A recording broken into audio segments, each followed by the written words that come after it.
నమస్తే, welcome to our channel. నేను సిరి. అమరావతి పునర్నిర్మాణం కోసం చంద్రబాబు నాయుడు గారు అయితే చాలా కష్టపడుతున్నారు. చాలా వేగంగా కూడా పనులు అయితే ముందుకు కలుపుతున్నారు. ఇలాంటి సమయంలో అయితే ఐటీ నిపుణుల్ని తీసుకొచ్చి కూడా అక్కడ చూపెడుతున్నారు అనమాట. అంటే ఇప్పుడు మరి ఇలా ఉండబోతుంది ఏంటి అనేది, అసలు అక్కడ నిర్మాణం ఎలా ఉండబోతుంది అనేది. సో ఈ అంశాన్ని మనం వివరించడానికి మనతో పాటు ఉన్నారు ప్రముఖ senior journalist, political analyst CS Rao garu. నమస్కారం సార్. సరే, ఇప్పుడు చూస్తుంటే అమరావతి పునర్నిర్మాణం కోసం చంద్రబాబు నాయుడు గారు అయితే పనులు అయితే శరవేగంగా ముందుకు కలుపుతున్నారు.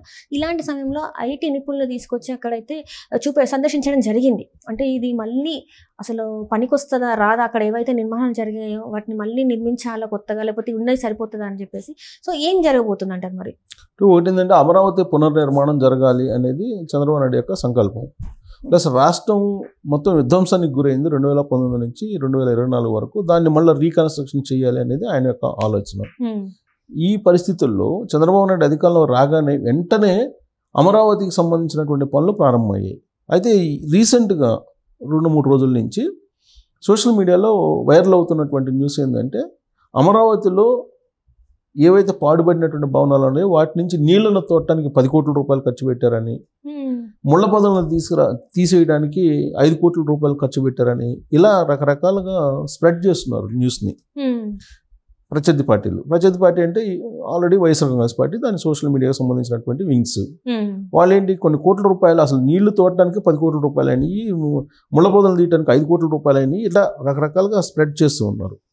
సరే, దాన్ని ఇంకా సోషల్ మీడియా న్యూస్లో దాన్ని పట్టించుకోవాల్సిన పెద్దగా అవసరం లేదు. బట్ శాస్త్రీయబద్ధంగా దాన్ని రీకన్స్ట్రక్షన్ ఎలా చేయాలి అనే యాంగిల్లో చంద్రబాబు నాయుడు వెళ్తూ ఉన్నారు. దాంట్లో భాగంగా ఐఐటికి సంబంధించినటువంటి ఎక్స్పర్ట్స్ని తీసుకొచ్చారు. వాటిలో చెన్నై, మద్రాస్ ఐఐటికి సంబంధించినటువంటి నిపుణులు, అలాగే హైదరాబాద్కి సంబంధించినటువంటి ఐఐటి నిపుణులు, ఈ బృందం 2 బృందాలు సపరేట్గా అక్కడికి వెళ్ళాయి. ఆ బృందాలకి మున్సిపల్ శాఖ మంత్రిగా ఉన్నటువంటి నారాయణ ఇన్వైట్ చేశారు. ఆ బృందాలతోటి సమీక్షిస్తూ ఉన్నారు. సిఆర్డిఏ నిబంధనలు ఏ విధంగా ఉన్నాయి, సిఆర్డిఏ గతంలో ఎలాంటి డిజైన్లను తయారు చేసింది, అమరావతి నిర్మాణం, రాజధాని నిర్మాణానికి సంబంధించి ఎన్ని టవర్స్ ఉండాలి, తర్వాత అర్ధాంతరంగా ఆగిపోయినటువంటి ఐఏఎస్ క్వార్టర్స్ కానీ, ఐపీఎస్ క్వార్టర్స్ కానీ, లేదా ఉద్యోగులకు సంబంధించినటువంటి క్వార్టర్స్ కానీ, ప్రజాప్రతినిధులకు సంబంధించినటువంటి క్వార్టర్స్ కానీ, ఇవన్నీ ఉన్నాయి అక్కడ. సో వీటిని మళ్ళీ రీకన్స్ట్రక్షన్ చేయడానికి అవకాశం ఉందా, లేదు గత 5 సంవత్సరాల నుంచి పాడుపడింది కాబట్టి అక్కడ దాన్ని ఒక శ్మశానం కింద చిత్రీకరించింది వైఎస్ఆర్ కాంగ్రెస్ పార్టీ. మాజీ మంత్రి బొత్స సత్యనారాయణ ఒక సందర్భంలో అమరావతి అనేది ఒక శ్మశానం అని చెప్పి అన్నారు. ఆ శ్మశానాన్ని రాజధాని అని ఎలా అంటారు అని చెప్పేసి ఆయన వ్యాఖ్యానించారు. ఆ సందర్భంగా ఆయన మీద అనేకమైనటువంటి విమర్శలు, ఆరోపణలు కూడా వచ్చాయి. అంటే ఒక రకంగా ముళ్ళ పొదలతోటి అదొక అడవిలాగా, అదొక ఎడారిలాగా మారిపోయింది. చంద్రబాబు నాయుడు ఎప్పుడైతే అధికారంలోకి వచ్చారో అప్పటి నుంచి ఆ డే 1 నుంచి కూడా అక్కడ ఒక రకమైనటువంటి మళ్ళీ పూర్వవైభవం, పునర్వైభవం ఛాయలు కనిపిస్తున్నాయి. ఎందుకు కనిపిస్తున్నాయంటే మొత్తం క్లీన్ చేశారు కాబట్టి.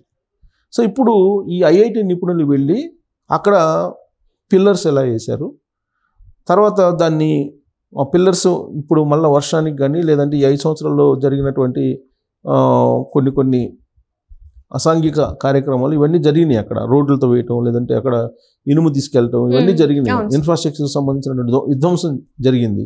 సో దాన్ని మళ్ళీ రీకన్స్ట్రక్షన్ ఎలా చేయాలి, అసలు రీకన్స్ట్రక్షన్ చేయడానికి అవకాశం ఉందా, లేదంటే ఫ్రెష్ మళ్ళీ కన్స్ట్రక్షన్ ప్రారంభించాలా అనే దాని మీద ఐఐటికి సంబంధించిన నిపుణులు అక్కడికి వెళ్ళి అధ్యయనం చేస్తూ ఉన్నారు. దాని ప్రభుత్వం కూడా వాళ్ళతోటి సమీక్ష సమావేశాలు నిర్వహించి ఒక ఒపీనియన్కి రాబోతుంది.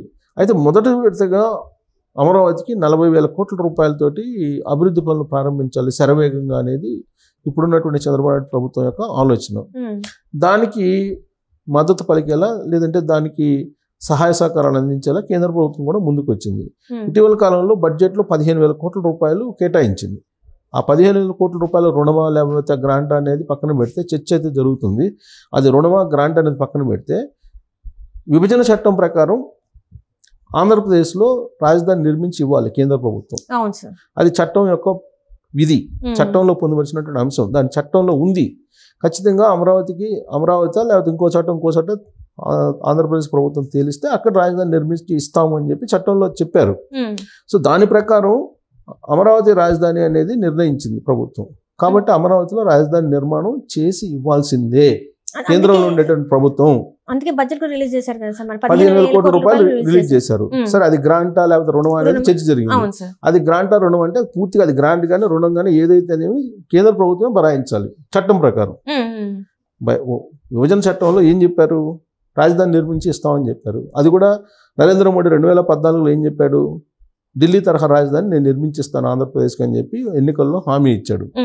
కాబట్టి ప్రతి పైసా ఈ 15,000 కోట్లే కాదు, ఇంకొక 1,00,000 కోట్లు అయినా సరే రాజధాని నిర్మాణం జరిగేంత వరకు, రాజధాని నిర్మాణం అయ్యేంత వరకు అది కేంద్ర ప్రభుత్వం చెల్లించాల్సిందే, కేంద్ర ప్రభుత్వం ఇవ్వాల్సిందే. చట్టంలో పొందుపరిచి ఉన్నారు, చట్టంలో ఉంది. కాబట్టి చట్ట ప్రకారమే ఇప్పుడు ఆ నిధులను విడుదల చేశారు. కాబట్టి అవి కేంద్ర ప్రభుత్వం చెల్లించాలి చట్ట ప్రకారం. రాష్ట్ర ప్రభుత్వం చెల్లిస్తుందా, కేంద్ర ప్రభుత్వం చెల్లిస్తుందా అనేటువంటి ఒక డిబేట్ అయితే నడిచింది కదా గత వారం రోజుల నుంచి. చట్ట ప్రకారం కేంద్ర ప్రభుత్వమే చెల్లించాలి, దీంట్లో క్లారిటీ ఉంది. సో దాంట్లో డిబేట్కి వెళ్ళాల్సిన అవసరం లేదు. అది గ్రాంటా లేకపోతే రుణం, అది గ్రాంట్ కానీ రుణం కానీ ఏదైనా సరే ఆ తలనొప్పి కేంద్ర ప్రభుత్వానికి, రాష్ట్ర ప్రభుత్వానికి సంబంధం లేదు. సో ఇప్పుడు రాజధాని నిర్మాణానికి సంబంధించి ఆల్రెడీ ప్రణాళికలు ఉన్నాయి. ఆ ప్రణాళికలు కేంద్ర ప్రభుత్వానికి అందజేశారు. సిఆర్డీఏ అనేటువంటి ఒక చట్టబద్ధ సంస్థని ఒకదాన్ని ఏర్పాటు చేశారు. ఆ సిఆర్డీఏ మొత్తం పర్యవేక్షణ చేస్తుంది. రాజధాని నిర్మాణానికి సంబంధించిన పర్యవేక్షణ అదే చేస్తుంది. రాజధాని రైతులకు భూములు ఇచ్చినటువంటి వాళ్ళకు మళ్ళా వాళ్ళకు ఫ్లాట్లు అభివృద్ధి చేసి ఇవ్వాలి. కమర్షియల్ ఫ్లాట్లు అలాగే హౌస్కి సంబంధించినటువంటి ఫ్లాట్లు ఇవ్వాలి. అది ఇచ్చేటువంటి ప్రయత్నం చేయాలి. ఇప్పుడు ముందైతే కోర్ క్యాపిటల్కి సంబంధించినటువంటి ఒక షేప్ అయితే తీసుకురావాలి. ఆ కోర్ క్యాపిటల్కి సంబంధించినటువంటి నిర్మాణాలు అయితే ఇమీడియట్గా ప్రారంభించడానికి ఆంధ్రప్రదేశ్ ప్రభుత్వం సిద్ధమైంది. దీనికి సంబంధించి గతంలో ఏం జరిగిందంటే సింగపూర్ కన్సార్టియం తోటి ఒక ఒప్పందం కుదుర్చుకుంది ఆంధ్రప్రదేశ్ ప్రభుత్వం. సింగపూర్ కన్సార్టియం అనేది ఇప్పుడు అసలు లేదు. ఆ రోజు ఈశ్వరన్ అనేటువంటి సింగపూర్ మంత్రి ఆ మొత్తం 2 ప్రభుత్వాల మధ్య మొత్తం నడిపారు ఒప్పందాలు. ఇప్పుడు ఆ సింగపూరు మంత్రి ఈశ్వరన్ లేడు, తర్వాత సింగపూర్ కన్సార్టియం కూడా కనిపించట్లేదు. మళ్ళీ ఇప్పుడు ఏం చేయాలి, సింగపూర్ కన్సార్టియం తోటి గతంలో కుదుర్చుకున్నటువంటి ఒప్పందాల మేరకే రాజధాని నిర్మాణం ఉండాలా, లేదంటే కొత్తగా మళ్ళీ దాని పునర్నిర్మాణం కాబట్టి మళ్ళీ కొత్తగా డిజైన్లు చేసి ఆ డిజైన్ల ప్రకారం నిర్మించాలా అనేది కూడా ఒకటి వినిపిస్తుంది. దీనికి సంబంధించి ఆల్రెడీ మంత్రి నారాయణ కొన్ని ప్రాంతాలకు వెళ్ళి విజిట్ కూడా చేశారు. ఇప్పుడు ఐఐటికి సంబంధించినటువంటి నిపుణులు కూడా వచ్చారు కాబట్టి వాళ్ళు ఒక నివేదికను ఇవ్వబోతున్నారు. వాళ్ళు ఇచ్చేటువంటి నివేదికను బట్టి ఇప్పుడున్నటువంటి క్వార్టర్స్ ఏవైతే ఉన్నాయో, ఐఏఎస్ క్వార్టర్స్ కానీ ఐపీఎస్ క్వార్టర్స్ కానీ లేదా ఉద్యోగులకు సంబంధించినటువంటి క్వార్టర్స్ కానీ ప్రజాప్రతినిధులకు సంబంధించిన క్వార్టర్స్ కానీ ఇప్పుడున్నటువంటి అసెంబ్లీ కానీ ఇప్పుడున్నటువంటి హైకోర్టు కానీ ఇప్పుడున్నటువంటి సెక్రటరియట్ కానీ వీటిని ఎంతవరకు వాటిని కొనసాగించాలి, అలాగే అర్ధాంతరంగా ఆగిపోయినటువంటి నిర్మాణాలని మళ్ళా వాటిని ఎలా ప్రారంభించాలి, దీని మీద ఒక ప్రత్యేకమైనటువంటి నివేదిక అయితే ఇవ్వబోతున్నారు. దీన్ని బేస్ చేసుకొని అమరావతికి సంబంధించినటువంటి నిర్మాణానికి వేగవంతం చేసేటువంటి ప్రయత్నం చేస్తున్నారు. దీంతో పాటు అమరావతికి సంబంధించి అది సెల్ఫ్ సస్టైనబుల్ రాజధాని క్యాపిటల్ అంటున్నారు. సెల్ఫ్ ఫైనాన్సింగ్ క్యాపిటల్ అంటున్నారు. అంటే దానికి అదే సంపాదించుకుంటుంది రాజధాని నిర్మాణం జరిగితే అనేది చెప్తూ ఉన్నారు. దీంతోపాటు అమరావతికి ఒక విశిష్టత ప్రతిష్ట ఉంది. ఈ అమరావతి అనేది బౌద్ధారామంగా పేరుంది. అక్కడ కాలచక్రం అనేటువంటి ఒక పెద్ద ప్రపంచ పండుగ జరుగుతుంది. ఆ సందర్భంగా బౌద్ధ మతం ఎవరు స్వీకరించారో వాళ్ళందరూ వస్తుంటారు. దలైలామా కూడా వస్తుంటారు. సో ఈ దలైలామా గతంలో ఒక హామీ ఇచ్చాడు చంద్రబాబు నాయుడుకి.